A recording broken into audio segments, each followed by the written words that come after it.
Құрметті бокс жанкүйерлері, жаңа ғана Италияда Олимпиада ойындарының жолдамасын сарапқа салар турнирдің ресми түрде жеребе тарту рәсімі аяқталды.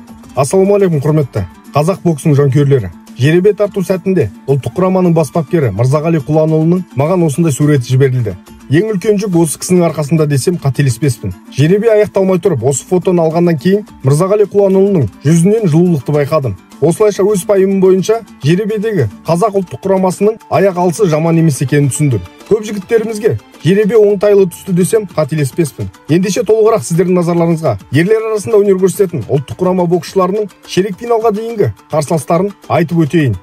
Токио Олимпиадасының қола жүлдегері 51 келі салмақ дәрежесінде өнер көрсететін Сәкен Бибосынов шаршы алаңға ертең, яғни 3 наурыз күні көтеріледі. Оның бұл турнирдегі ең алғашқы қарсыласы болып Гонконг елінің боксшысы Канет Хин Чун Там. Отандасымызға сәттілік тілейміз. Сәкен алғашқы айналымнан өткен жағдайда турнирді бірден екінші айналымнан бастайтын кениялық боксшымен жолығатын болады. Ал бұл турнирдің 3-ші айналымында Румыния, Ирландия немесе Бахрейннің атынан бокстасып жүрген отандасымыз Махметов Азатпен жолы түйісуі мүмкін. Ал 57 келі салмақ дәрежесінде ұлттық құраманың басты үміттерінің бірі әлем чемпионы Махмуд Сабырхан. Ол бұл турнирдегі алғашқы кездесуін 4 наурыз күні бастайды. Қарсыласы эфиопиялық Ядеса Фикри Мариам Летаға қарсы жекпе-жек өткізетін болады. Бұл Махмудтың алғашқы кездесуі болады. Ал екінші айналымда Махмуд тайландтық боксшыға қарсыласатануы мүмкін. Ал одан әрі алатын болсақ, үшінші айналымдағы кездесуде Тайпей, Порто-Рико немесе армениялық боксшылар біздің боксшыға қарсыласатанатын болады. Бұл салмақта 52 боксшы Олимпиада ойындарының жолдамасынан үмітті.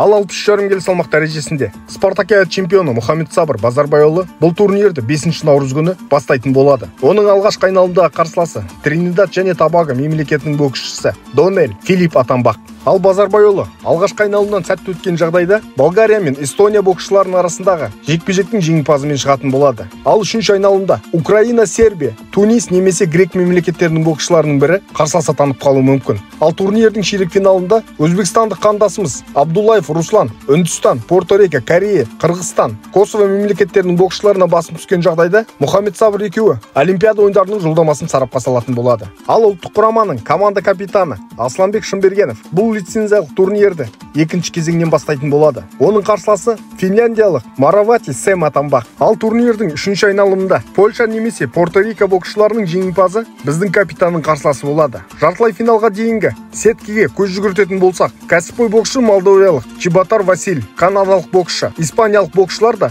жаман боксшылардың қатарында емес. Ал 80 келі салмақ дәрежесінде әлем чемпионы Нұрбек Оралбай өзінің алғашқы кездесуін 4 наурыз күні өткізеді. Нақтырақ кешкі сессияда шаршы алаңға көтерілетін болады. Оның алғашқы айналымдағы қарсыласы Гаити мемлекетінің өкілі Кедрик Белони Дулиепре атанбақ. Ал Нұрбектің сеткасында көз жүгіртері болсақ, қарсыластарының бәрі азулы. Солардың арасында ең мықтысы деп белорусиялық 2021 жылғы әлем чемпионатының күміс жүлдегері Альфиори Алексейді айтар едім. Онымен Нұрбектің жолы бұл турнирдің 3-ші кезеңінде жолығулары мүмкін. Ал 92 келі салмақ дәрежесінде Нұрбектің сыңары Айбек Оралбай 2022 жылғы Азия чемпионы өзінің алғашқы кездесуін 6 наурыз күні өткізетін болады. Оның қарсыласы үндістандық тәжірибелі бұрыннан келе жатқан Санжит атанбақ. Ал алғашқы кезеңнен өткеннен кейін Айбектің қарсыласы бірінші жекпе-жекте демалыспен өткізетін кореялық боксшы екінші айналымда Айбекті күтетін болады. Ал ол боксшының жеңсе қазақ жанкүйерлеріне есімі белгілі Сағындық Тоғанбайдың бұрынғы қарсыласы украиналық Сергей Хорсков бұл турнирдің 1/8 финалында